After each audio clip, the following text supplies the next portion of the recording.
commence the proceedings of the AIB South Asia Conference 2026, I kindly invite all the dignitaries on the dais to step forward and light the ceremonial lamp.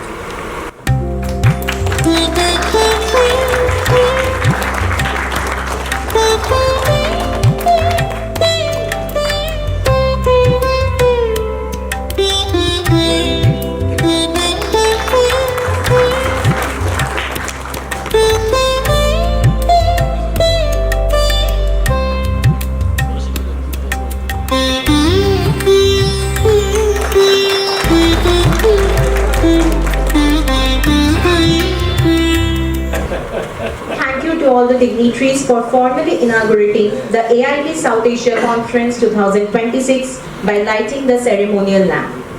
May I now request the dignitaries to take their seats. To commemorate this special occasion, we have a small token of appreciation for our distinguished guests. May I now request Professor Rangarajan to extend a warm welcome to our keynote speaker, Professor Zahra, with a bouquet and a memento.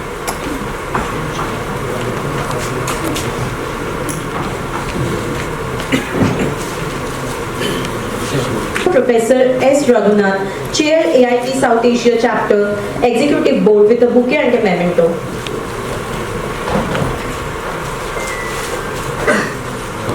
Thank you.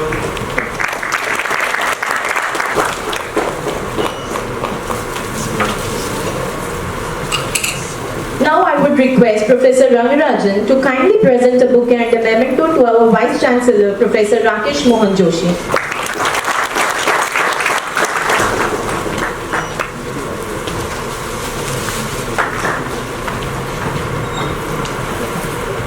May I now request Professor Chakraborty to kindly present a memento to Professor Rangarajan, Chair AIB South Asia Conference 2026 and Center Head of IIFT Kolkata. I would again request Professor Chakraborty to kindly present a memento to Professor Sinha, Co-Chair AIB South Asia Conference 2026 and Head of the Research Division IIFT Kolkata. It is my honor to introduce Professor S. Raghunath, a distinguished academician, researcher and strategic consultant and a cornerstone of the strategy area at the Indian Institute of Management, Bangalore until his retirement in 2020. A postdoctoral fellow from Stanford University's Graduate School of Business, Professor Raghunath is internationally recognized for his expertise in digital business strategy and strategic leadership. His global academic engagements include visiting appointments at the premier institutions such as HEC Paris, Toulouse Business School and the University of Buckingham.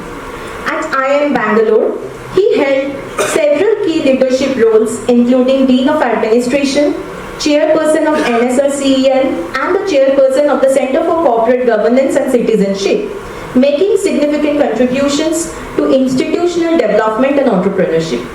A leader in executive education, he has designed and delivered specialized programs across sectors and was the recipient of the Top 10 Best Teachers Award for Executive Education.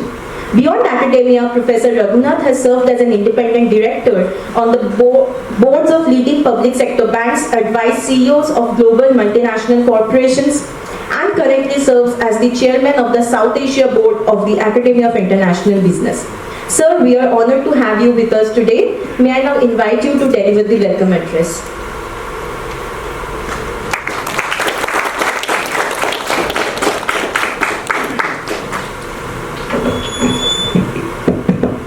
Good morning and welcome to all of you, distinguished delegates, respected scholars and dear friends and colleagues from the AIB Executive Board here in South Asia, as well as members of our advisory council, Professor Sumit Kundu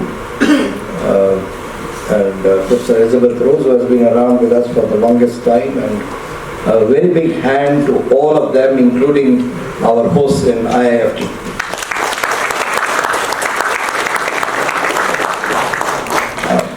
It is indeed my pleasure to be part of these proceedings in the annual conference for 2026 of the South Asia Board of the Academy of International Business.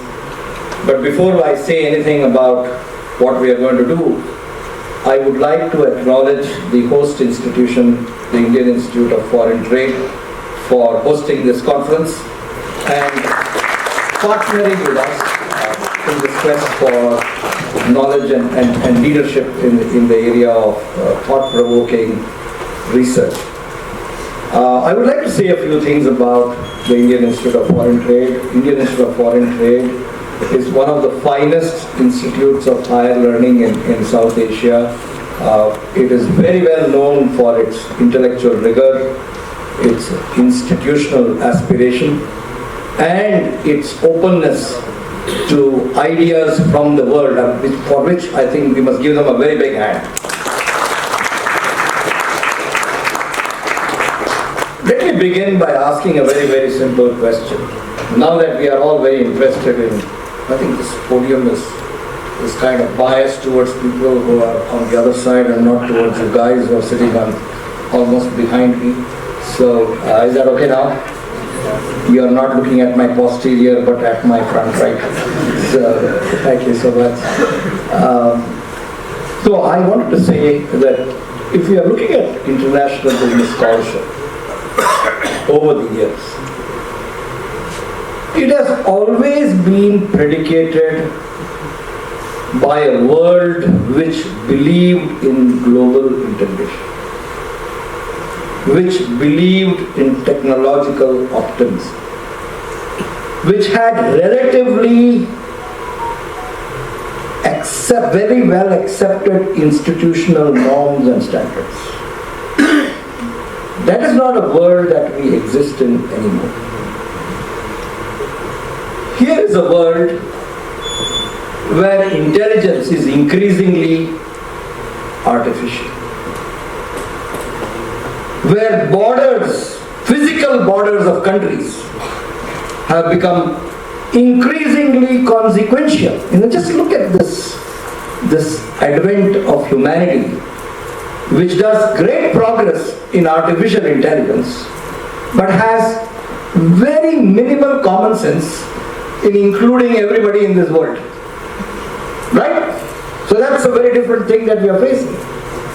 And the third thing is that we have very fragile trust on human beings and increasing trust in algorithms which possibly also have their own bias. So if we were to ask the question as to how do we remain relevant as international business scholars, the question is, what is it that we will contribute in this emerging scenario? An emerging scenario where decision making is increasingly algorithmic, a scenario where geopolitical tensions are a much more stronger variable, which was hitherto never so in terms of any research design that you would create, and societies which are highly impatient. Patience, focus, deep interest, and a commitment, a dogged commitment to separate fiction from reality is something that we are, as a human race, gradually handing it over to algorithmic discovery. It's not a bad thing, but the point here is that as international business scholars in South Asia, what is the relevance that we create in theory and practice in this dimension? And I say that because if you were to look at global change which is happening all over, started with something that humanity never wished for, COVID-19. But then it has never, this is a different kind of COVID that we are facing today, right? So all these things which are completely uncontrollable and nobody knows where the hell it is all going. In that kind of a context of global change, South Asia, if you look at the countries in South Asia, and we will have scholars here who are going to tell you more about it. We are absorbing we are improvising. And we are also redefining what is relevant to humanity at large. Innovation was always a pursuit for all research scholars. It is a very nice thing to go after, right? Value innovation today is much more relevant than innovation per se. Now, let me define. All of you know about value innovation. Value innovation is more about, is there a quantum leap in value for the majority of potential customers, consumers and clients in this world than just looking at a certain strata or segment in society? And starting from what we all know as our digital infrastructure, right? We all know this. The unified system that we have created in terms of digital identity, digital payments, and data transfer, consent-based data transfer, is something that almost 10 countries, including Saudi Arabia, are now embracing, piloting and implementing. Should you not clap for this? If that happens, really, you guys think that our unified payment system is something that we need? Countries are figuring out that value innovation, which was never a norm, I can tell you this, and you all know enough about literature, is something that has started in South Asia, gradually spreading. Obviously it will take a lot of time. Countries in Europe are experimenting and looking at it and all of that. But this is something that South Asia, because of its ability to constantly redefine in terms of contextual relevance, it has been able to deliver that value to the socially disadvantaged as well as people like us, who have the ability to wear clothes and eat our food so that we don't go hungry. And in that context, if you look not just at the digital infrastructure, but also platform-based entrepreneurship, and a whole host of changes that we bring in, which goes under the title of frugal innovation, is something that has emerged from the South Asian context. So as researchers in international business, generally our tendency has been to use South Asian data for only testing empirically whatever research design that we create. When would we develop the courage, the confidence, the focus to create theory which originates from this territory? You don't think that this is an important thing to think you are capable of doing it? You guys, please believe in yourself. I say this because all of us are so thinking about how many citations do they get, will I get accepted? Of course that's very important. But it is also very important that not just to really look at the number of citations that your publication gets, but also if that is impactful in terms of changing leadership in an emerging dimension which is complicated, confusing and contextualized in terms of a contextualized relevance. It is we who can actually get into that and create it. Now, having said all of this, all that I am trying to tell you all is that please believe in yourselves. Please believe in your ability to create contextually relevant theory. And of course continue your journey as testing whatever hypothesis you want, you continue in all of that. But make sure that the number of scholars that emerge from South Asia grow in the international business domain. I wish you all a great conference and wish you all the very best.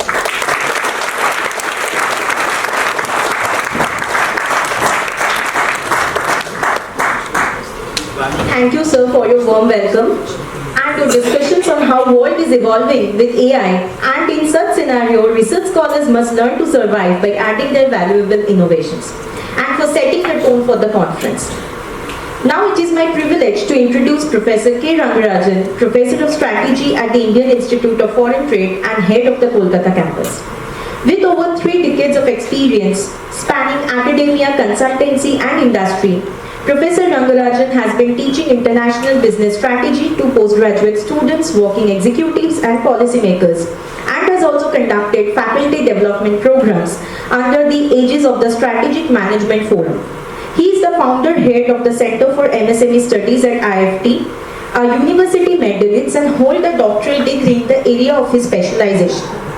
An accredited management teacher conferred by the All India Management Association, Professor Rangarajan is a widely published scholar and author of books and case studies, and has also served on the boards and academic councils of leading institutions. His experience also includes professional engagements with multinational corporations and overseas universities. He has served as a national expert for UNIDO, ILO, and the Commonwealth Secretariat, led SME capacity development programs across the Mekong region, served as an independent director on the board of the State Trading Corporation of India. He is also associated with key policy bodies of CII and FICCI and is a member of the Steering Committee for Export Promotion of the Government of West Bengal. Professor Rangarajan is also the Vice Chairman of the AIB South Asia chapter and a member of the core group on textile exports constituted by the Ministry of Textiles, Government of India. Sir, may I now request you to kindly deliver the inaugural address.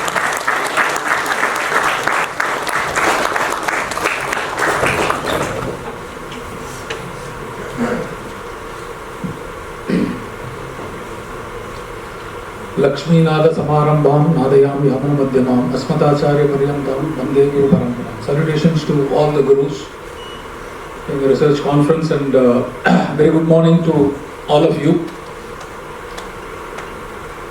Professor Raghunath, Chair, AIB SAC chapter. Professor Rakesh Mohan Joshi, Vice-Chancellor, Indian Institute of Foreign Trade. Professor Zahra, my core team members, Professor Deepankar, Professor Devashish, and also, more importantly, Professor Sumit Kundu, who is always a support on all our research efforts,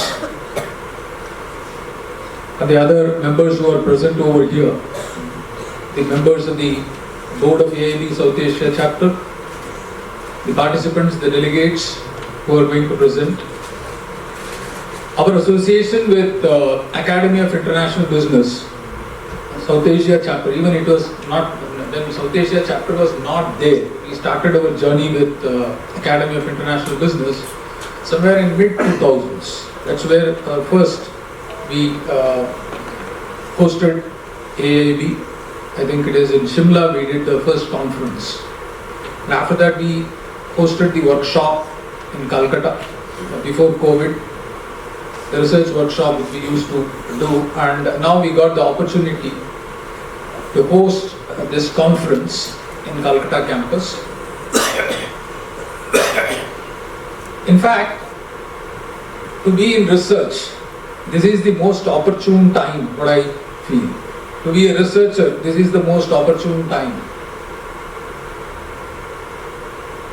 In our times, we used to just go on looking for what could be a research problem, then again and again we'll be looking into rural development and agricultural development, industrial development, and doing those kind of statistics. Now you look at the kind of problems which are being faced, be it in business, the kind of a global business landscape, day in and day out, you find that there are a lot of geopolitical changes which are happening, which has a huge impact on the way in which business has to be conducted. Nevertheless, you always find the businessmen find their own kind of a logic and try to continue with the way in which they want to operate. That is also more important. That gives us a lot of opportunities to probe as to how these kind of, we talk about flexibility, how these people make it flexible. In fact, I was more amazed to see a paper also which talks about, generally in policy circles we say formal enterprises are important, and if it is informal then we try to convert them into formality. But I saw a paper which says how being informal can improve the performance of a student. Look at the way in which now the young researchers are trying to probe the things and try to establish those kind of facts. It's an interesting, that is why I said it's an excellent time to be in research, especially with more and more digital support available for data, etc. But the only caution is, there is a compromise which you need to make, whether you want to just do research or you want to make some meaningful contribution through research. Because there is a high need for applied research. Because you know that, see, I can just go on counting so many instances. Suddenly, see, last month, Indigo has not only grounded, they grounded others also. Then the business implications have started coming up. Are we moving towards a duopoly? Then is it because of the policy mistakes? Is it because of the way in which the supply and demand acts? Or is it because that more and more demand is there for now air travel? See, there are so many, but the thing is, ultimately there is a disturbance. And yesterday again we have seen that, okay, the trade agreements, etc. Professor Rakesh Mohan Joshi was talking about India-Oman free trade, etc. Yesterday I saw that peninsula is occupied. That is the free trade. Probably the disturbances which are happening, the kind of social and other implications what they may be having, but they are some of those important things which gives the researchers a lot of opportunities to probe and come out with the way in which such things are to be addressed. The uncertainties in the classrooms, in the even I saw a lot of such papers which are coming on studying the VUCA, what kind of an uncertainty, how these uncertainties are there, etc. But still, what is the solution? Where do we move? How do we move? Especially in the current political scenario across the globe. Will South Asia be able to influence the global path? Professor Raghunath was asking that it is high time that we need to come out with original concepts which are emanating from countries in South Asia. I do agree with that, because we started adapting a different kind of an approach which now may be looked at by others also. Be it in financial services, be it in addressing some of the crisis, whether it is in defense or it is in IT, the way in which we have started addressing the crisis, they are all lessons. It is high time that the practices what has been made now needs to be conceptualized. That is where the researchers and their contribution is highly required. In this conference, we are not only focusing on the generic international trade issues or some of the functional issues. One of the focus is about sustainability.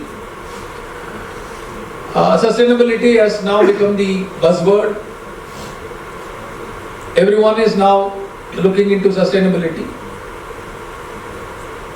There are a lot of, in fact, the way in which sustainability is getting connected to various issues. I saw that one of the papers which was talking about how the non-tariff barriers, which are more and more because of the sustainability issues, may not only help the destination countries but also the origin countries.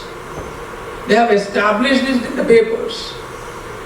It's nice, it's really wonderful to see such kind of researchers who are coming up. I hope that we will be able to further look into the sustainability issue, though it is more being researched, but we are also witness as a general public the way in which Middle East is getting flooded.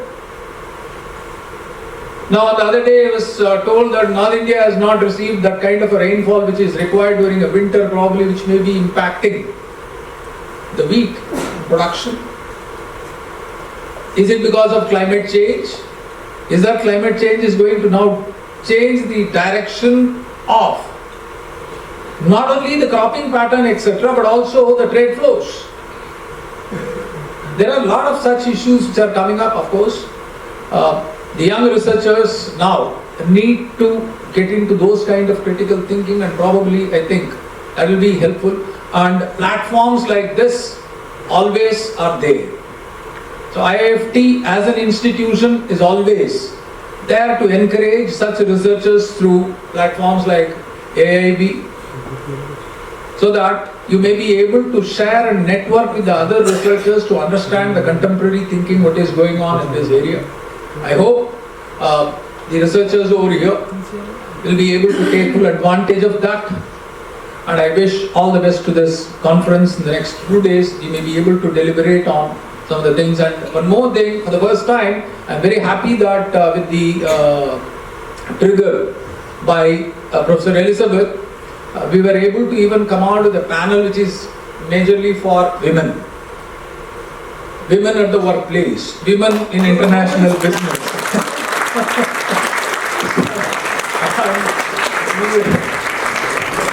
Probably women is also more now discussed, because one of the ESG, the governance part of it and the social part of it, talks about the gender, the parity, etc. So probably I think we may be able to come out with some kind of a nice discussion from people from different, women from different walks of life are going to be there in the panel.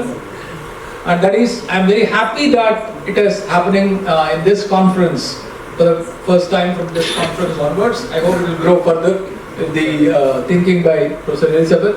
With that, I wish all the best to this conference. Jai Hind. Thank you.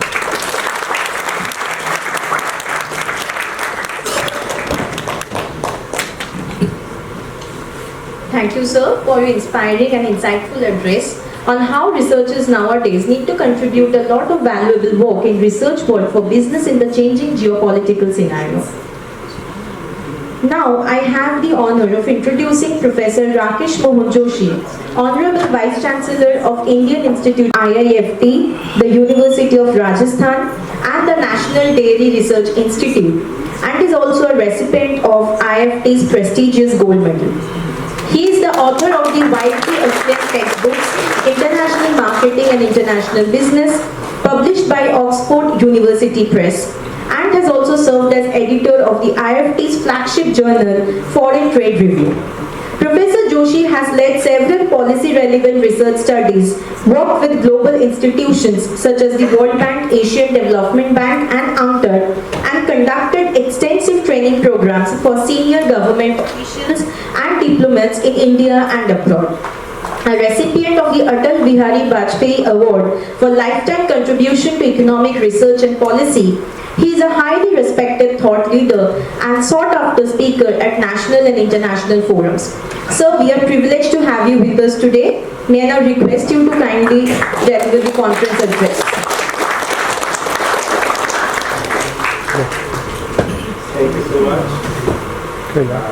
Distinguished Professor S. Raghunath, Professor Zahra, Professor Torben, who is likely to be online, my old colleague Professor Sube, Professor Ali Javed, Professor Hevan, my colleague Professor Rangarajan, Professor Deepankar, Professor Devashish, and a host of my other colleagues, distinguished participants and researchers, my students. Indeed, it's a privilege to host AIB South Asia Conference 2026 at IIFT Kolkata Campus, and I'm highly grateful to Professor Raghunath, who is an old friend and mentor, Professor Kundu, and all other colleagues for giving IIFT this opportunity to host this conference. My colleague Professor Rangarajan with his team has meticulously worked to make this an immense success.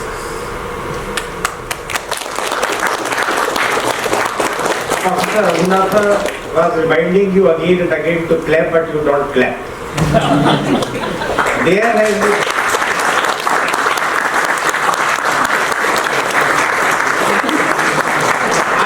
out a reason for that, and I told him already, because now you are more inclined towards mobile. When you see on mobile, you don't clap, so you forgotten how to clap. You forgotten how to clap, and this is a very small change which the technology has made in our lives, but many more you are going to see when you come. We clap by saying that, in my generation that, lot of transformation has taken place into the information and communication technology. Then I think COVID technology we had, but COVID transformed it, that we started online meeting. Online, this was never before that anybody is taking a session online or delivery or meeting. Now everything is online. So I was telling him, why you did not hold an online meeting? He says, I want physical. So things have changed. But the change we have seen, you will see much more change. Because now you are in the midst of the disruptive technology which we were not. I am sure how you make your assignments and the research papers. You have got better tools. You can write a great research paper and publish in a star on bibliography without reading a single paper. Tools are available. Technology is a good servant. But as a master, it is monsters.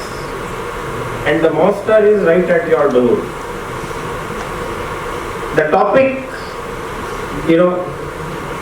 on South Asia, international trade environment in South Asia is more relevant today than any other point of time. We discuss about trade. Professor Rangarajan talked about VUCA. In last 5-10 years, we had a lot of conferences on VUCA, but now one big, all VUCA taken together are behind. We have got one great man who has destabilized the established trade through this. And how FTA is being that? Sumit is smiling because he knows that people say that there are many dictators in the world, and if there is a dictator, I am told you pick them up from their home, but those who pick them up, not a single researcher in America has got courage to voice. So we are living in a highly changed atmosphere. I have got great economist friends. I don't want to name, but we have got great economists. We do a lot of calculation on FTA, free trade agreement. FTA calculation, Dr. Elizabeth is there. You do, this is the trade, this is the tariff, export, import. Then you talk of reciprocal tariff, you talk of, we use, various complex econometric models to, find the trade benefit. But does any of these models include, the new realities of the global geopolitical environment? Did you ever say that, people entering into America from Mexico or any other country, I am unable to name that. Satyam vadet mandatam na vadet satyam priyam. Sach bole jhoot na bole apri sach na bole. But if I speak apri sach, then I think all of you will catch my neck. And this is, I think, is being followed by the researchers in United States of America. Knowingly they know it, but they don't speak. You put 25% tariff on India because we are buying oil from a country which is more beneficial to us. All trade theory says that the countries with the lowest the cost competitiveness we should import. So all these things have become reality. And what happened to Venezuela yesterday, I think the whole world knows, and you do not know. America, Statue of Freedom is in New York. You know it. Everybody is free in America, but you can make anybody forget about a man, but systems can be something. Under these circumstances, South Asia. It's great that AIB is holding a conference, but I don't find anybody other than India who represent any other country in South Asia. कोई बांग्लादेश, मालदीव, कोई है हमारे पास में? Any researcher has come from any of the South Asian countries other than India? So you cannot talk about others in solidarity. वो ऐसे ही होगा, फिर ताली बजाना भूल जाओगे.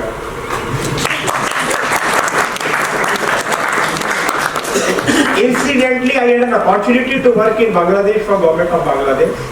I also had an opportunity to work in World Bank project in restructuring the export promotion mechanism in Janatantric Republic of Bangladesh. I worked on Amdani Raftani policy in Bangladesh. So you know about Bangladesh. India is a great friend of Bangladesh. India was instrumental in supporting Mukti Bahini in 1771 when Bangladesh became independent. We enjoy great relations. But despite all these politics going on, India's trade with Bangladesh in the last year has improved to 12%. And what is very important is Pakistan is another our neighbor, the largest country in terms of population. But you don't worry, India is much bigger in population. We have overtaken China. Forget about Pakistan. India has overtaken China with 1.48 billion people. And do you know, everybody talk about China's growth. I think time has come to talk about China's decline. I tell you why. The birth rate in the fertility rate in is now somewhere between 1.5 1.6. Shanghai is 0.9. Alarming. That stage has not come to India. Last week, China imposed 13% taxes on all contraceptives. What China do is, I am not very sure how sustainable it is. Because earlier they had policy of one child, now they want child. People have forgotten how to produce babies. It's a real threat to the Chinese economy. It's a real threat to the Chinese economy. And I tell you, you mark my word, in 63-64, China came out with a policy. I'll tell you a small story.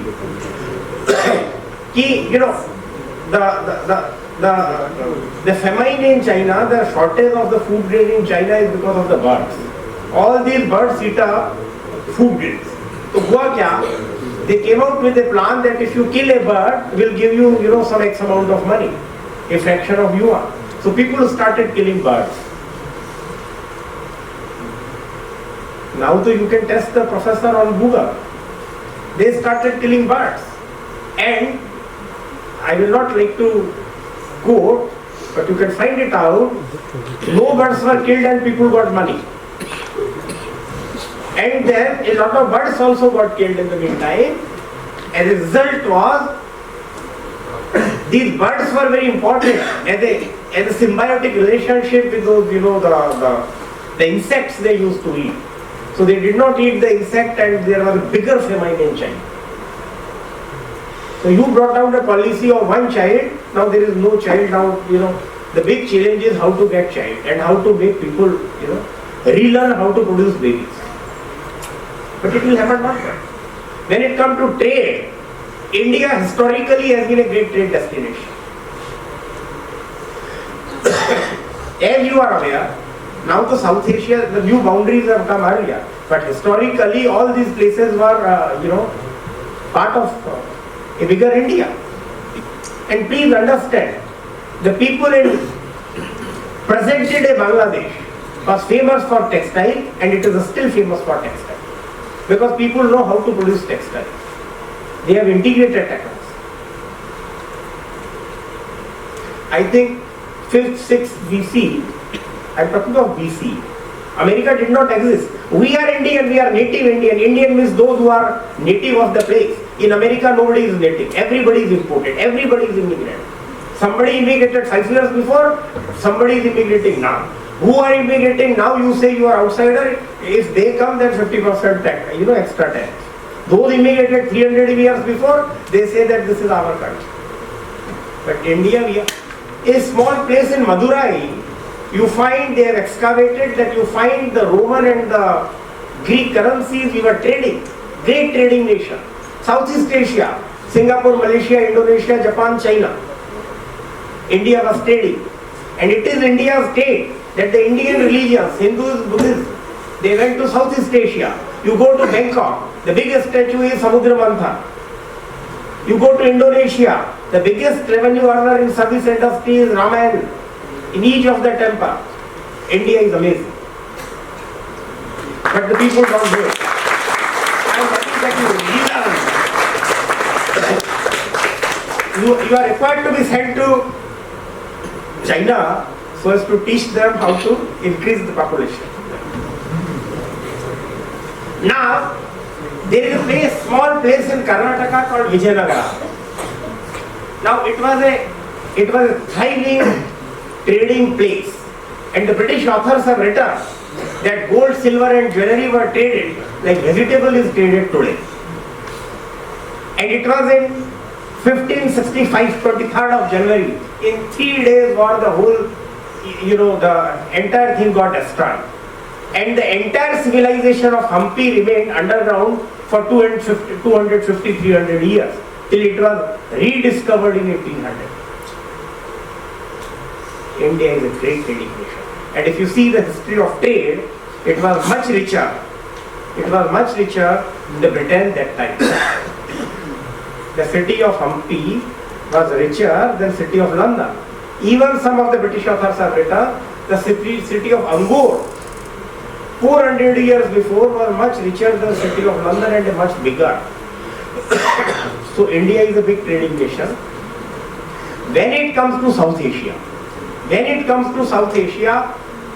India is surrounded by countries. There is an index calculated, the failed countries index. And these countries are in the bottom of 1050. Pakistan, Bangladesh, Nepal, Myanmar, Maldives and Sri Lanka. And success and failure is contiguous. You have read the story in the childhood is, the bad company or the bad apple. So the problem is it's contiguous. And it is in interest of India that these countries succeed politically, socially and economically. The biggest barrier of over 20% import tariffs within the Southeast Asia. This trade is only 5%. SAFTA, which came with a big, bang, but after 2014, nobody knows that any meaningful, discussion happened. And in this, 80% size of the economy is India's economy.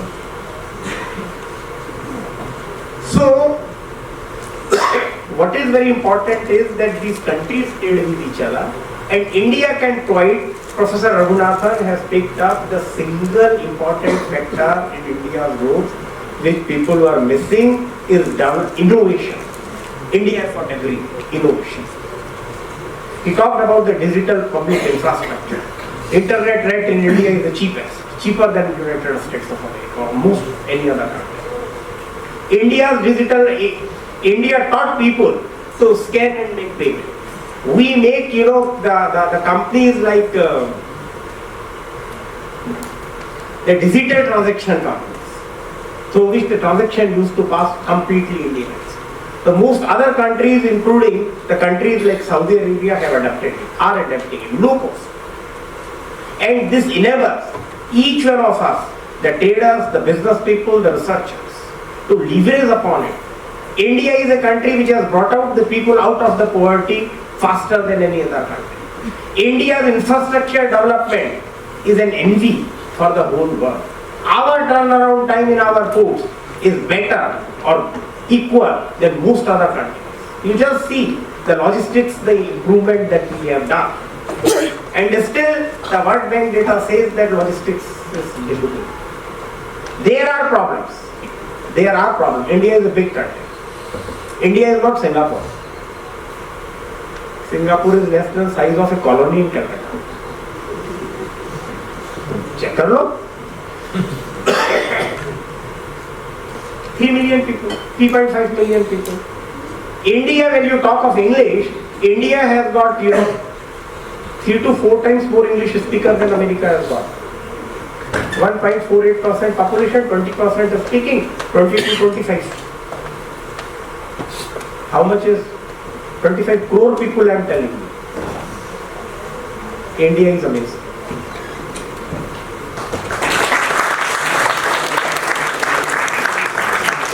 Incidentally, India also has got the largest higher education system in the world, with almost 50,000 colleges, 1,500 universities. India is amazing. But I think this conference, IIFT has also integrated now. We have got now 4 campuses: Delhi, Calcutta, Kakinada and Gift City. Our faculty is available across campuses. They also travel across campuses, and we specialize in the area of international trade. And therefore this conference, which talks of, amid the challenging environment, Pakistan, you know about it, but Donald Trump wants to export petroleum from Pakistan to India, a country which is dependent for 85% of its requirement on import. May God bless them. पानी से कभी ना कभी तो शायद तेल निकल ही जाएगा. India is also dependent on that. But I think India, and despite of all this, our exports have not declined. We have made new alliances.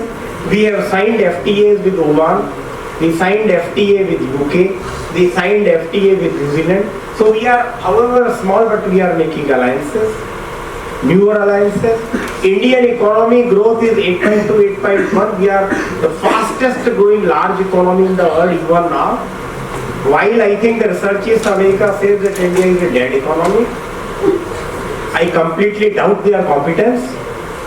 Either they are incompetent or they are so afraid to tell the truth. Elizabeth is smiling. No intellectuals agree with each other, so kindly don't agree with me. And thank you so much. Namaskar. And sir,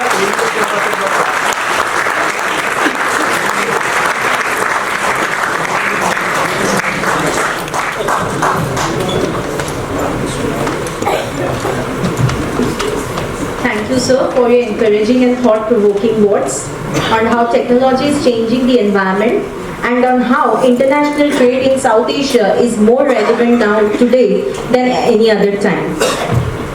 Now it is my privilege to introduce our keynote speaker, Professor Zahra, Robert E. Buck Chair of Entrepreneurship at the Carlson School of Management, University of Minnesota, USA. Professor Zahra is a professor of strategy and entrepreneurship at the Carlson School of Management, University of Minnesota. He has previously served as Department Chair, Director of the Home Center for Entrepreneurship, Academic Co-Director of Carlson Ventures Enterprises, and Founding Co-Director of the University of Minnesota's Center for Integrative Leadership. Prior to joining Minnesota, he was the Paul T. Babson Distinguished Professor of Entrepreneurship at Babson College and Professor of Strategy and Entrepreneurship at Georgia State University. Professor Zahra has held visiting and chaired professorships across Europe, Asia and the Middle East, including chaired positions in China and the Netherlands. Professor Zahra's research focuses on entrepreneurship and innovation in science and technology-based industries, with particular emphasis on the role of technology in global competition. He is widely published in leading journals, and his work is among the most highly cited in his field. He has served on more than 25 journal editorial boards in multiple capacities and has guest edited over 20 special issues. In addition, he has delivered more than 90 keynote addresses at national and international conferences. Professor Zahra is the recipient of the Global Award for Entrepreneurship Research and has received 7 honorary PhDs from universities in Belgium, Italy, Germany, Spain and Sweden. He has also earned numerous awards for excellence in teaching and PhD mentorship. Sir, it is an honor to have you with us today. May I now invite you to deliver the keynote address.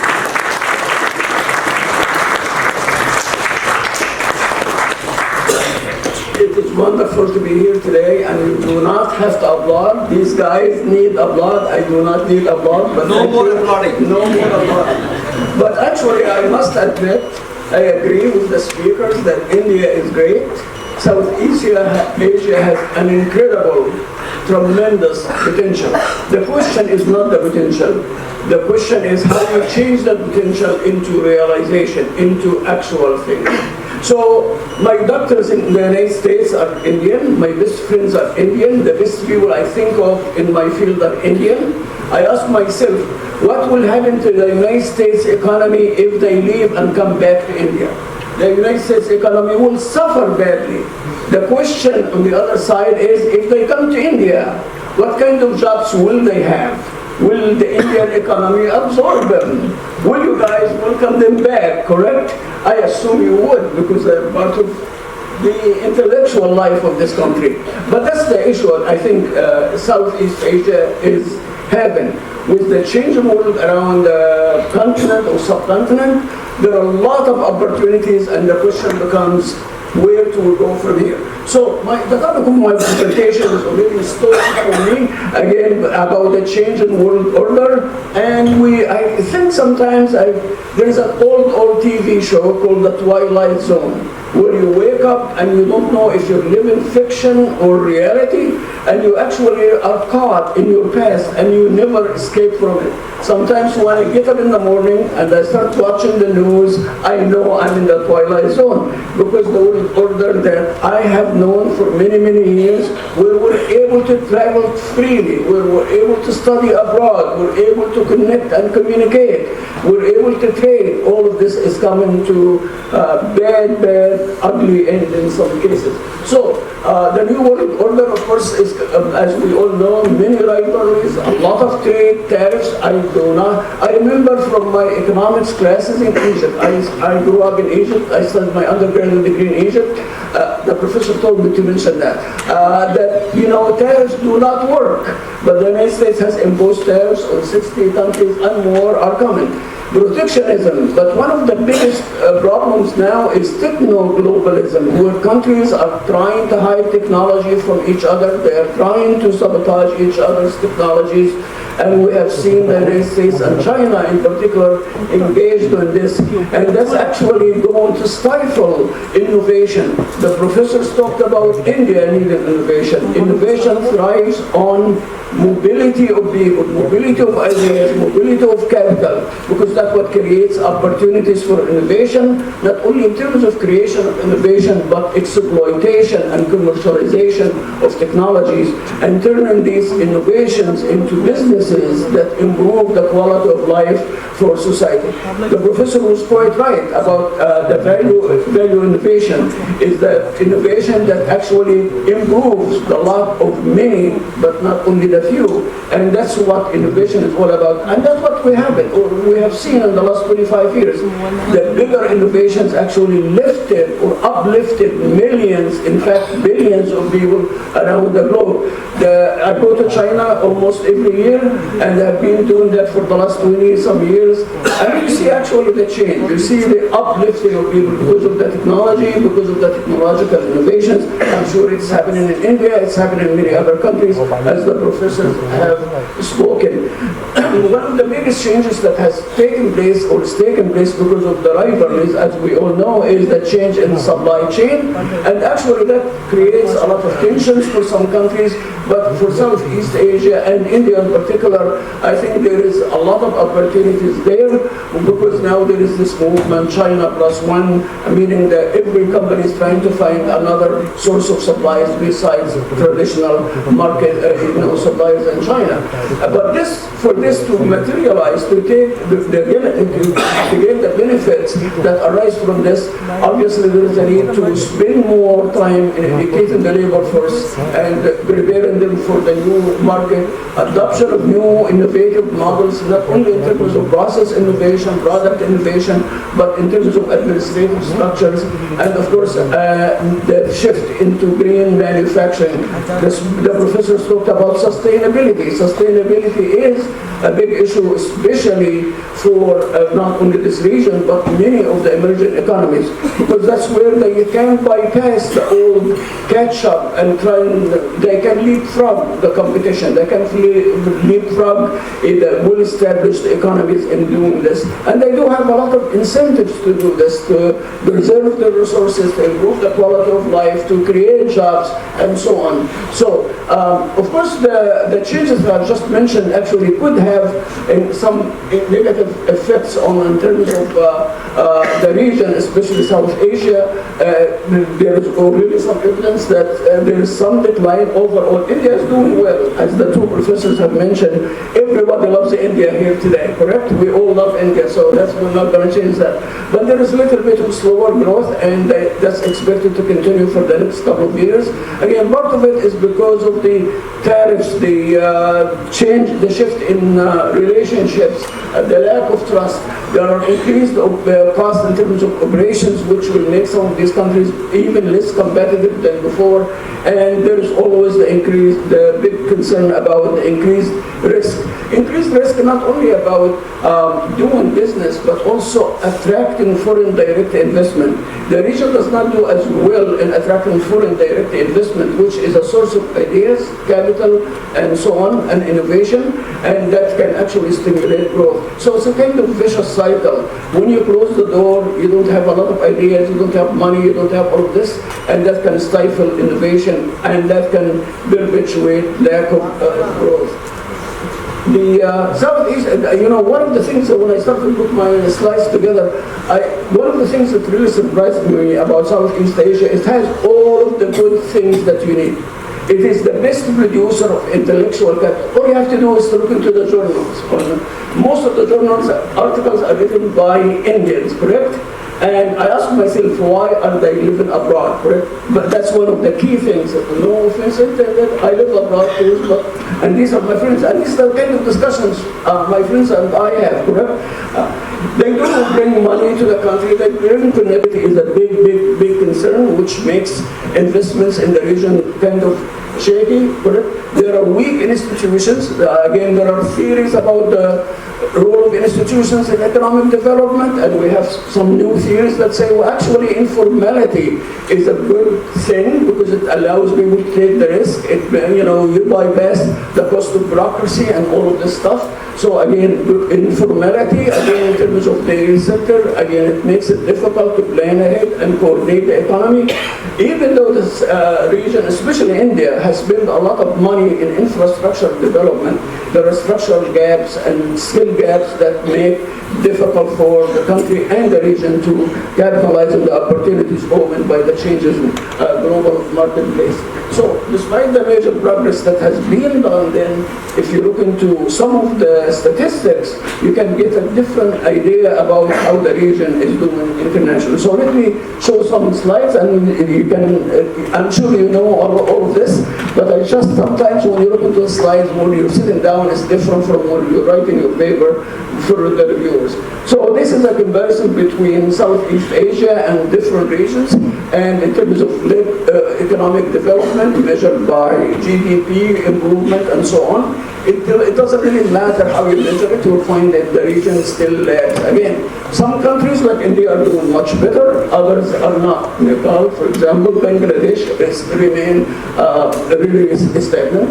If you look into regional GDP growth, which is another indication of productivity, again an improvement, the region has improved over a period of time, but it fluctuates over time again, sometimes because of the economic cycle, sometimes because of the political cycle.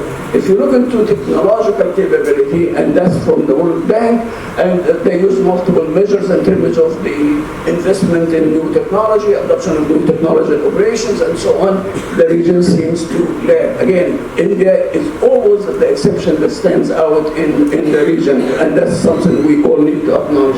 If you look into innovation outputs, again, the same thing. Again, innovation outputs, it could be patents, it could be products, it could be services, new services, and so on. Again, sales from new products. Again, the region seems to do less than, more poorly than other things.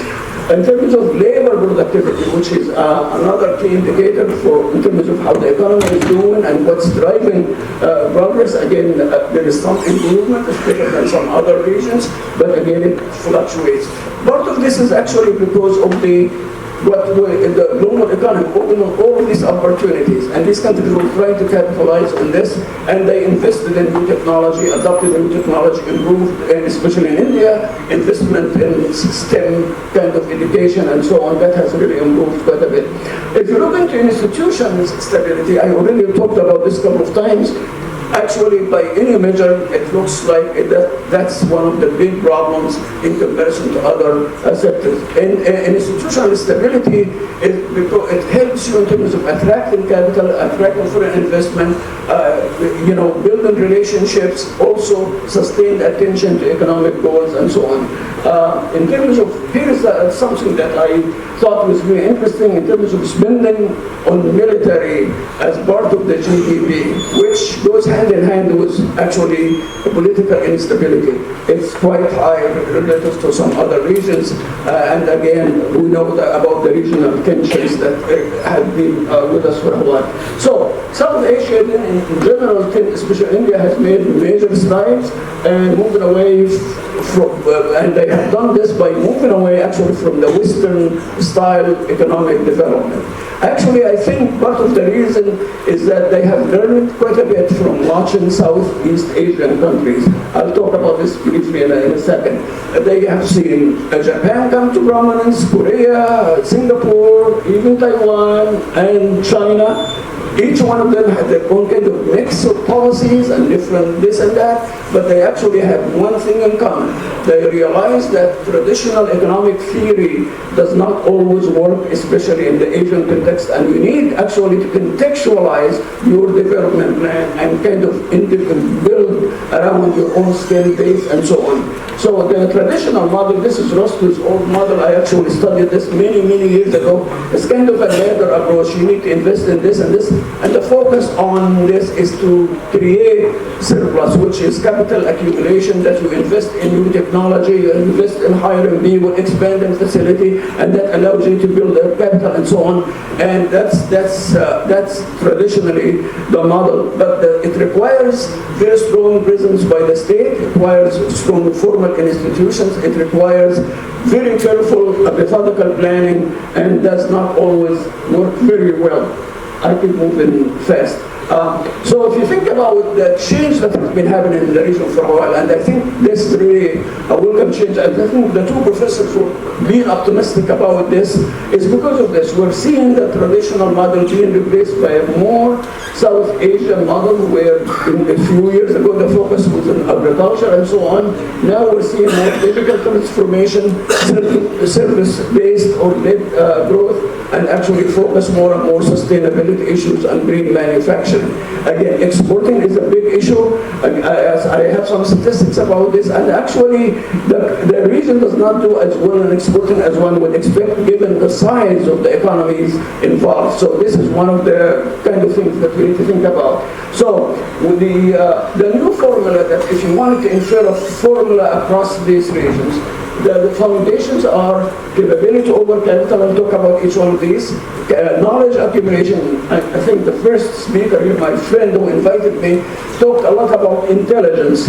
Intelligence, not only artificial intelligence, human intelligence behind that, the ability to create things, the ability to envision things. That's where the knowledge, that's where competition is all about, correct? That's why the United States attracts the best and the brightest and keeps them there, hopefully, because of this, the knowledge accumulation. The leapfrogging rather than the catch-up. A lot of you in IB talk about, moving away from the catch-up model. Then the ecosystem focus, and of course, imagination is far more better than imitation. I'll talk briefly about each one of these. So, in terms of if you look into this graph to the right, okay, you probably wonder what this is. This is the Human Development Index, which is the summative index that tells you how well developed the human beings in a given country, in terms of their education, healthcare, and all of these things. You find that the region is actually lower than the most of the regions in the studies that are being done. So, but the focus here is that you really don't need only the money, you need to get the skill, you need to develop capability. Capability is what it takes to build a new economy. Japan and C.K. made this very famous many years ago about talking about core competencies for the companies, but the same argument applies. In his book, Competing for the Future, he talks about this. Again, some of the most important work about capability building was done by Indians, for example. So the idea there is there's a lot of learning. You need to learn fast. You need to be able to incorporate this learning into your processes and translate this into activities that allow you to create new ideas, generate different products and services and so on. So it's not only money. Money can take you far. You need the money for sure to build the infrastructure, to hire people, to reward them and all of this stuff. But capability building, it takes a lot more than this. So in that context, learning fast how you build the global economy or global company or the global country and the global economy. In Kodama, for example, in his work on Japanese multinationals, talks a lot about how Japan learned from all this experience. And they were able to learn fast and could build this into their processes and diffuse it within the economy across different industries. Professor Kim from Korea talked about this and his book From Imitation to Innovation, that it explains that speed of learning, which really became a strategic issue. Again, that requires learning not only how to do things, but learning what way to focus your attention and how to build the kind of right capabilities, how you integrate it, how you combine to be able to compete. The knowledge reintegration. Somebody kind of cynical said, you don't start from scratch. If you really wanted to innovate, you need to build on what we know and then add your stuff. Of course, that's one type of model. Another model, of course, is blue sky, blue ocean, kind of envisioning of things that do not exist. Again, but the idea is being able to combine, to innovate. Some people argue that multinational companies exist simply because of the ability to integrate products better than any ideas and knowledge better than anything else. The same applies for countries. For some countries, Japan, Korea, Singapore, all of these countries have been able to take ideas that would develop elsewhere, then from there they build their own kind of unique capabilities over a period of time. So leapfrogging is meaning you need to move beyond simply catching up with the big powers, if you will. You need to customize your own learning. You need to build your own technology and move fast beyond the learning model. So how do you do all of these things? Building the knowledge base, building the capabilities, and leapfrogging. That requires attention to education. Again, if you look into spending in education in the region, it's okay, but it's not as great as other regions, correct? India does better, correct? Again, I keep saying that, not because I'm in India, but in fact it is. That's the one way out in terms of, if you really have to spend money in an emerging economy or any economy, education, especially more and more in terms of STEM maritime research. Okay, so part of the learning is not you need to also diversify the curriculum in terms of making entrepreneurship as a central piece of that. Correct? It's not only abstract learning; it's actually doing, learning by doing. Again, more and more collaborative learning, and we know that from the entrepreneurship classes that we all teach. I wanted not to skip this one actually. One other way to catch up very quickly and move beyond catching up to leapfrogging is actually foreign direct investment. That graph is really a funny graph, but this is the percentage, that's the share of FDI, foreign direct investment, by the countries in the region over a period of time. You find it's kind of small. The graph actually, if you look into relative to other regions, okay, it does not do as well. India is still, again, has the lion's share on that. So foreign direct investment is increasing, but the share of the countries in the region is also rising, but not at the same pace as other things. The reason why I keep bringing a foreign direct investment is what I said earlier. It's a source not only of money, but ideas and intellectual capital and relationships that allow you to envision things, collaborative ventures, joint ventures, and so on, technology transfer, technology diffusion, all of these things that are really, really important. And that's why when we started the conversation, the new world order is enemy of that, correct? That's kind of trying to kill the mobility of people, ideas, and money around the globe. And that really is going to be dangerous, not only for this region, but for other regions as well. So, one of the things that more and more countries, especially in Southeast Asia, and actually the other countries as well, but more so, is that focus on building ecosystems. You see all of these high technology ecosystems in this city, in other cities, in India and other places.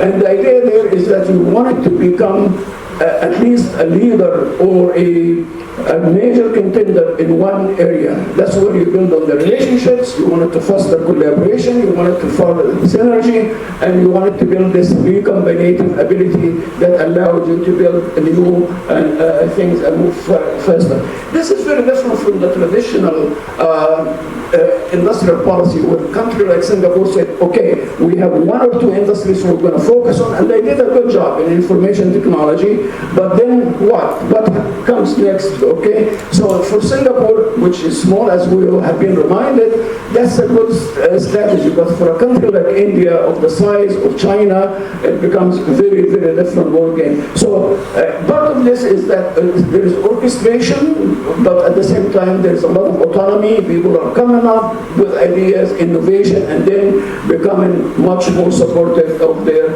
activities. This is my favorite slide. Imagination is better than over-imitation. I think this is one of the key things that if you look into, I studied quite a bit about Japan and Korea, so one of the key lessons from the experience is, yes, you can copy, you can imitate, you can lie, you can cheat, you can do all these things, you can license, but somewhere along the way you have to build the mindset to create and invent your own stuff. Otherwise, the marketplace is not going to welcome you. I think that's why your comments resonate very well. So, but to do this, you really have to develop local knowledge, local expertise. What is new about this?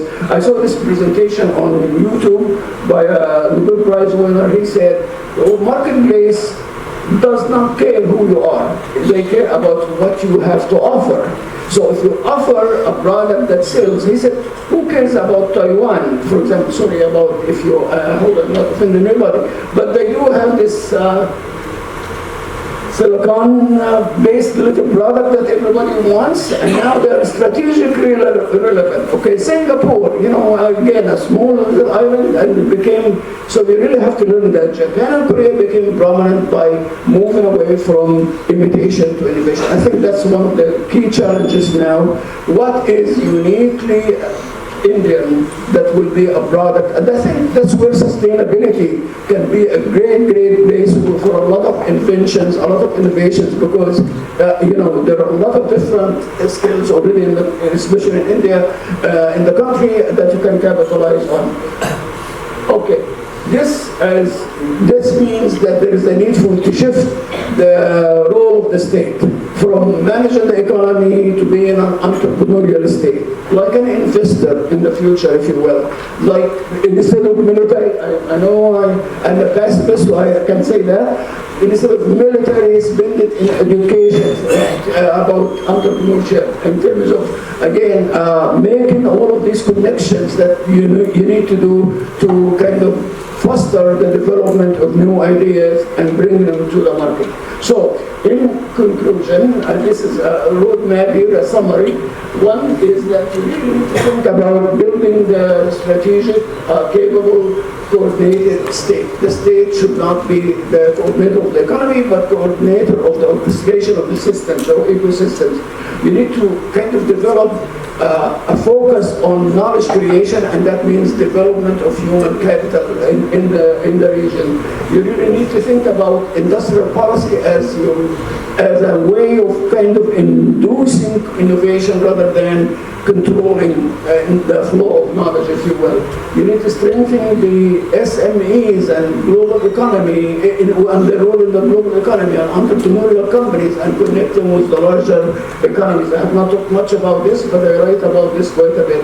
And again, you need to think about FDI not as a way of exploitation, which is sometimes it is, but it's a way of bringing in new knowledge and incorporating it into a company. You need to build the absorptive capacity of the economy. That's not my vocabulary, actually. If you look into your ChatGPT, that will show you this. And the best way to learn to do that is to build the knowledge base within the economy. Thank you very much, and I'm grateful for having me here. Thank you, sir, for intellectual and enriching address on how South Asian countries are doing better in innovation and intellectual properties, which are helping them to grow over time. We are now honored to hear from the global leadership of the Academy of International Business. It is my pleasure to introduce Professor Torben Pedersen, President of Academy of International Business and Professor of Global Strategy at Copenhagen Business School, Denmark, to deliver the AIB President's Address. We are pleased to inform you that Professor Torben Pedersen, President of the Academy of International Business, has shared a video message with us. We shall now play his message for the audience. Before that, a brief introduction. Professor Pedersen is a Professor of Global Strategy at Copenhagen Business School.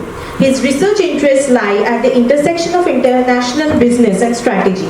He has published over 100 articles and books, and his research has appeared in prominent journals such as the Academy of Management Journal, the Strategic Management Journal, the Journal of Management, the Journal of International Business Studies, and so on. In addition, he has written more than 25 teaching cases published at case clearing houses. He is an elected fellow of the Academy of International Business, the Strategic Management Society, and the European International Business Association.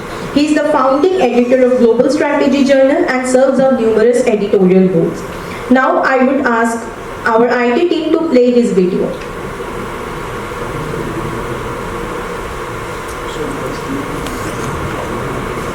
Hello everyone in Calcutta. So, my name is Torben Pedersen and I'm President of the Academy of International Business, AIB, and it's a great pleasure for me to give a keynote address to your conference in the AIB chapter of South Asia. The chapters is one of the important pillars of AIB because the chapters is gathering IB scholars locally to talk about local issues, exactly as you do here at your conference in South Asia. The topic I will talk about today is geopolitical turbulence in the world and the need for IB research. But before I do that, just a few words about the AIB family, which you are part of. We have more than 3,500 members all over the world. In all corners of the world, you can say we have colleagues, IB scholars, and you can say AIB is there in order to promote knowledge sharing and about research, teaching, service, and all the things that goes with the scholarship. And this year, 25 was actually a record setting of our activities. We had over 40 events that has been coordinated by chapters like your chapters, special interest groups, and our journals. We are running 3 different journals: Journal of International Business Studies, Journal of International Business and Politics, and AIB Insights. And we have many very engaged members of AIB, and you can say AIB's strength is members like you, your curiosity, collegiality, and commitment to high quality research that informs the world of international business. So we have a very vibrant AIB family, which you're all part of. And with this introduction to AIB, I will move into talking about the topic of the world today. I will start a little bit by going back in time in order to understand the world of today. You can see the graph here where we are looking at, you can say, trade as a share of global GDP. So it's, you can say on the y-axis we have the trade as a share of GDP, and on the x-axis in the bottom we have the years starting from 1970 and until our time. What is, you can say, basically it's a graph showing something about the divide between activities happening across, or activities, trade in this case, trade that is taking place across borders versus locally inside borders. And we can see that there has been a clear trend of increasing the trade as a share of GDP, meaning more and more, you can say, cross-border activities when it comes to trade. And you can see, as marked here, this is the period we talk about globalization, where we really had that more and more activities was crossing borders. Some people even called it hyper-globalization, what was going on there. So, and that was very much driven by, on one hand, technological changes, and on the other hand, political changes. So these two types of changes in the world was going hand in hand and driving this wave of globalization. We had technological changes was related to increased efficiency of information technology. The whole internet wave and things like that was happening in those decades. Also this about, you can say, increased efficiency of transportation and logistics.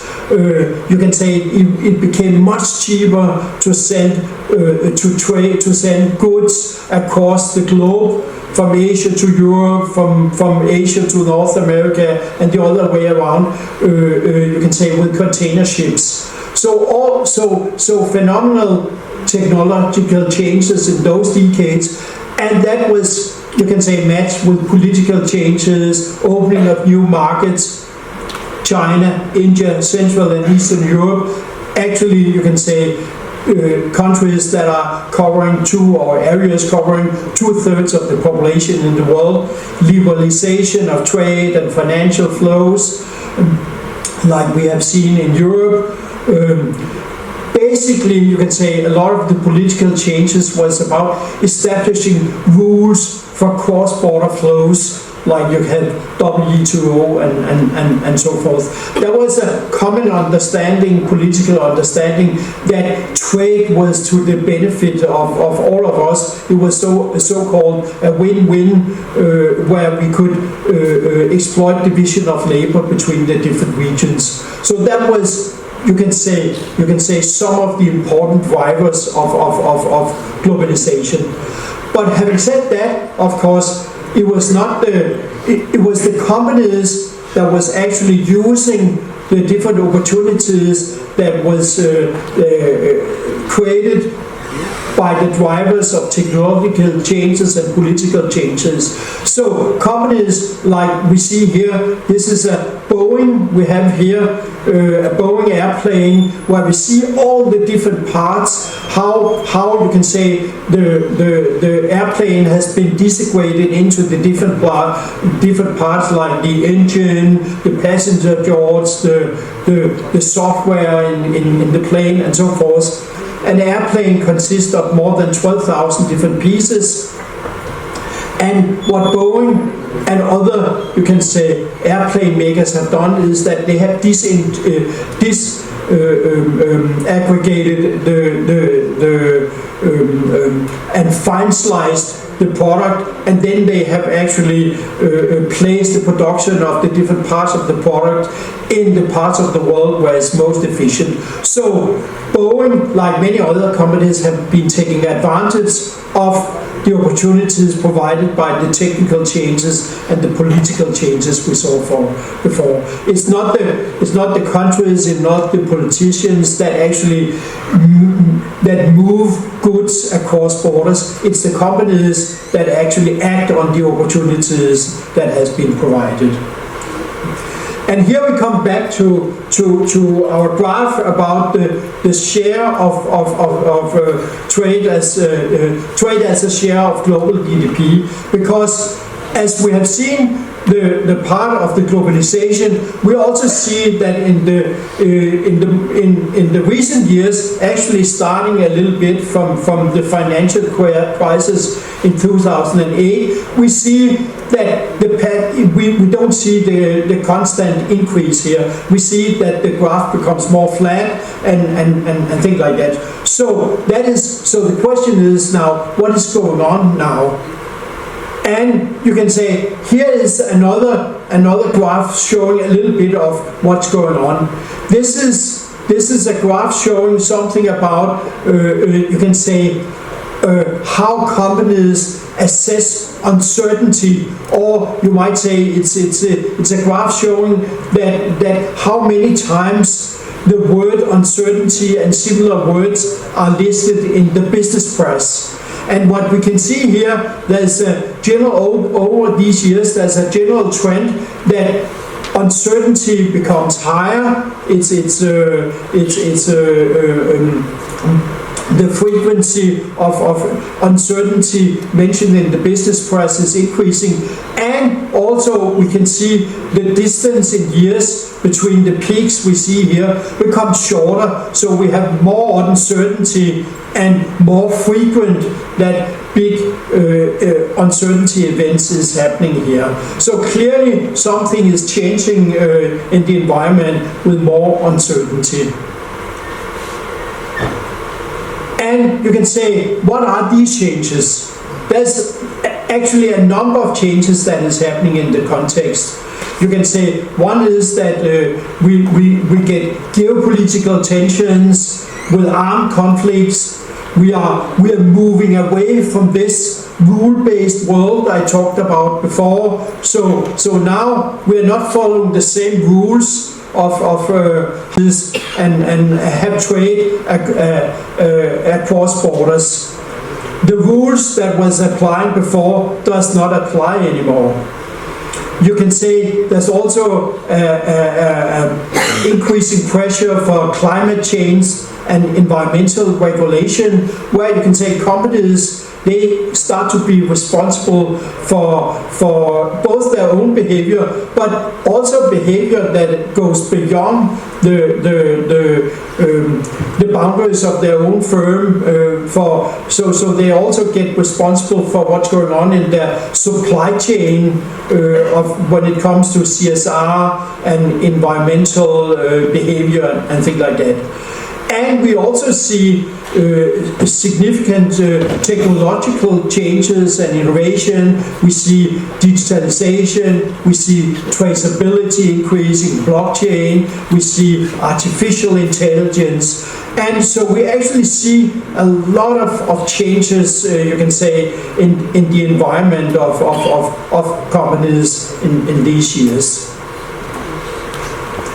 And you can say when companies are asked about, you can say the risk, there's a big survey has been made between more than 4,000 companies where they have been asked about the likelihood and impact of different risks in 2026. And we can see here, you can say, the dangerous corner in this 2x2 matrix. We see here that on one axis go from low impact to high impact. That is the horizontal axis, and the vertical axis goes from low likelihood to high likelihood.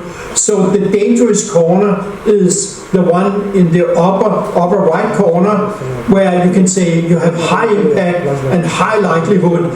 And unfortunately, that is also where most of the companies actually place you can say some of the event, the uncertain event here that they are fearing going into 26.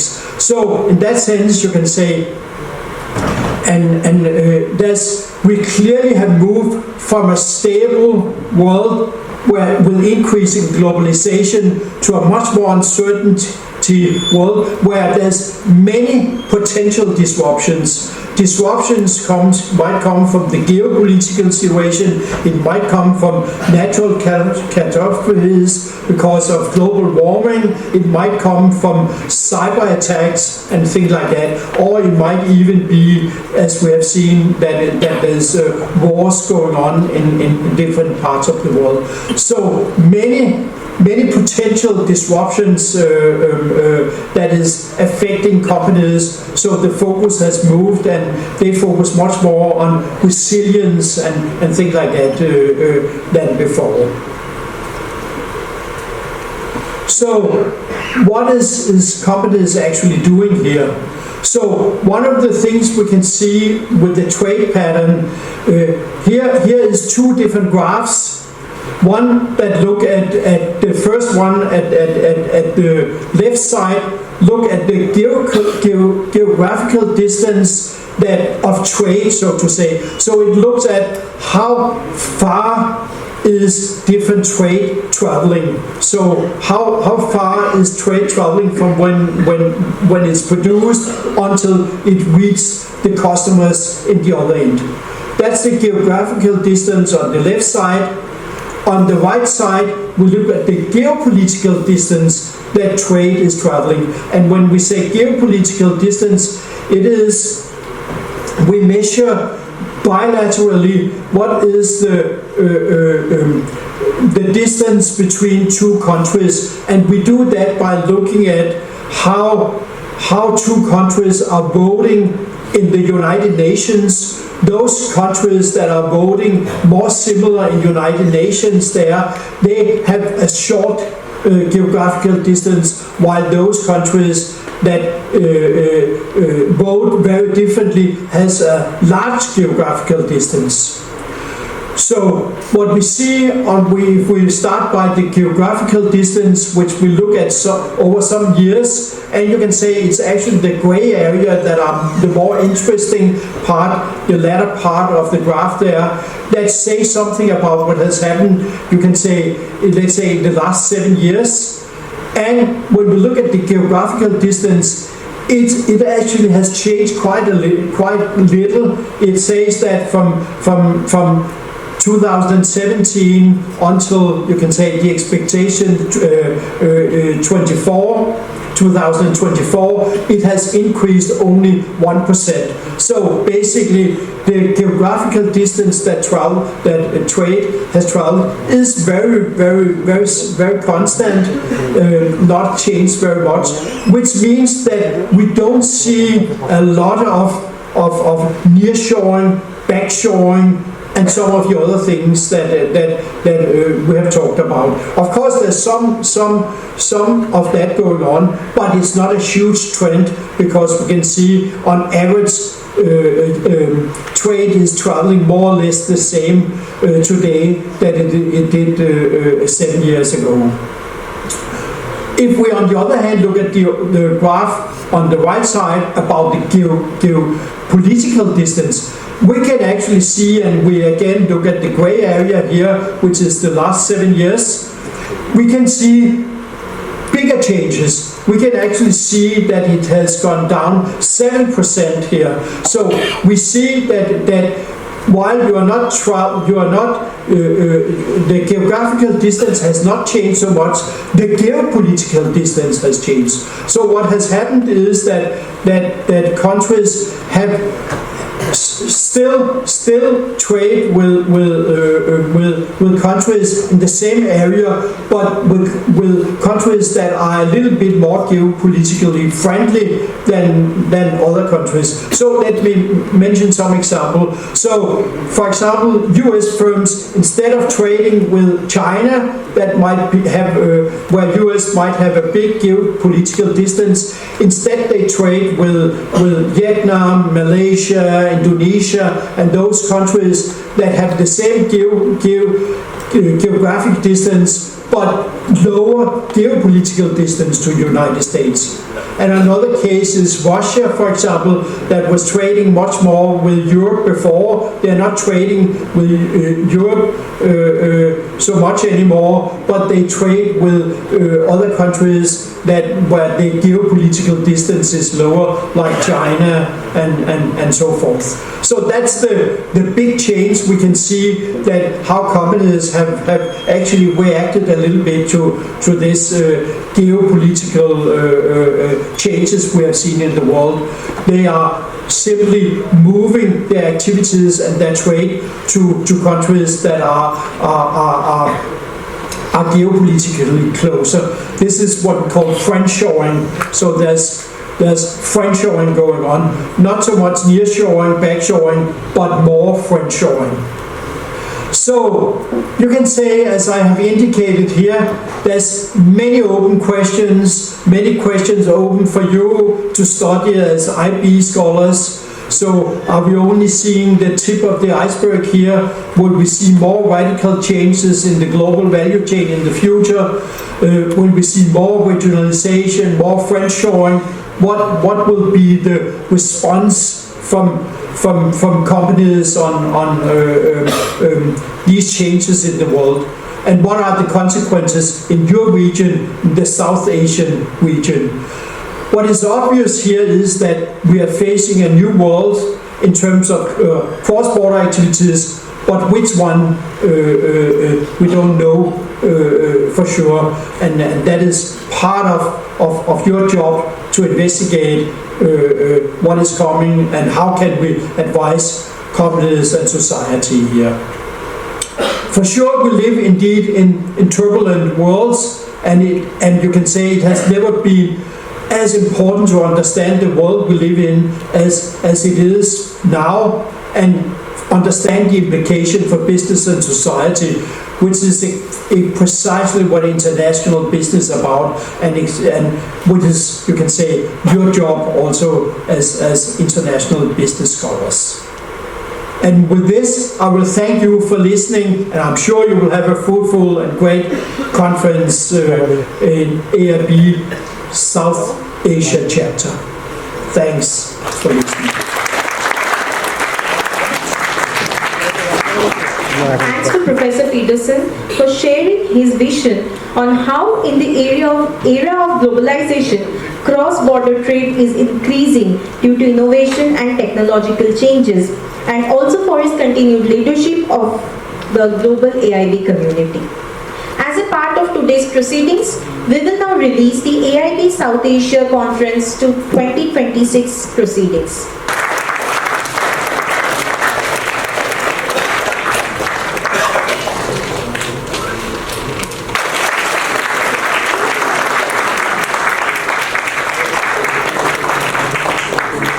To conclude the inaugural session, I now invite Professor Deepankar Sinha, Co-Chair AIB South Asia Conference 2026 and Head of the Research Division of IIFT Kolkata, to deliver the vote of thanks.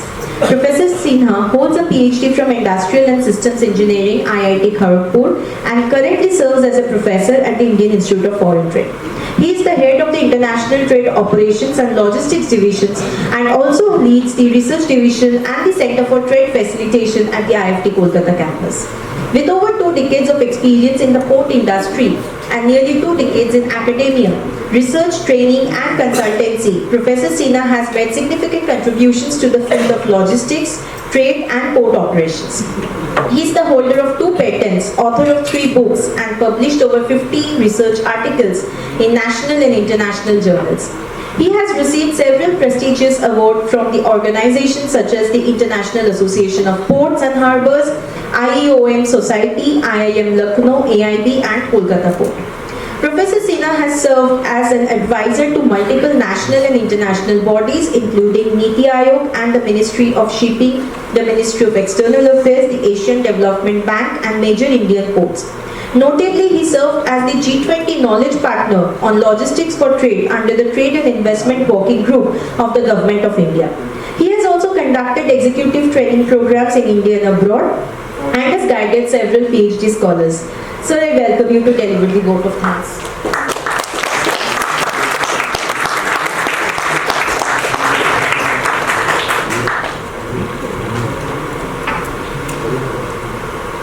A very good afternoon to all the dignitaries, participants, delegates, colleagues and guests. On behalf of IIFT Kolkata Campus, it is our pleasure and privilege to have with us the leading personalities, academicians and dignitaries in this AIB South Asia Conference 2026. We are grateful to Professor Raghunath, Chair of AIB South Asia, for bestowing the responsibility to IIFT to hold this prestigious event. We thank him for guiding us since the start until now. Whatever you see, he has the inputs in all respects. We are grateful to AIB for also allowing us to become a member, annual member of the AIB team. We express our gratitude to Professor Zahra for traveling all the way from United States and blessing to organize the event. Please talk on the economics, dynamics of the economies in the South Asia merits further research, and we sure that we as researchers in this field who have gained a lot of knowledge and would like to carry it forward in our future times. We express our profound thanks to Professor Torben Pedersen, just the president of the AIB, whose words that we heard, and he has really put forward few research questions of the changing world dynamics and how the trade theory needs to be reshaped, taking into account the current scenario. We express our heartfelt gratitude to our Vice-Chancellor, Professor Rakesh Mohan Joshi, for patronizing the academic endeavor of IIFT in general and to position us in the world body of knowledge. A warm, sincere thanks to Professor Rangarajan, Center Head, Kolkata Campus, for steering AIB South Asia Conference 2026 and ensuring that it reaches its great heights. Our deep appreciation goes to the core team led by Professor Devashish Chakravarti, Naman Sharma and Professor Raghunath Negi. We express our deep appreciation to and heartfelt thanks to all the faculty members who have extended the support and given us advice from time to time, formally, informally, in order to hold the conference in the great manner. We sincerely acknowledge the diligence, sincerity and tireless effort of our student team, of our office team, of our media team, the research division, the IT division, the academic administration, the establishment, the finance, store and all other divisions in this institute. We hope that henceforth our program continues to be held in the way we have planned so far. We have now technical session to begin. So all those who have papers in the technical session 1, 2 and 3 in room number 4, 5, 6 are requested to kindly be there. Meanwhile, you can have a quick grab of the tea and move there in another 5 minutes. That's our request because we are slightly behind the schedule. Thank you so much.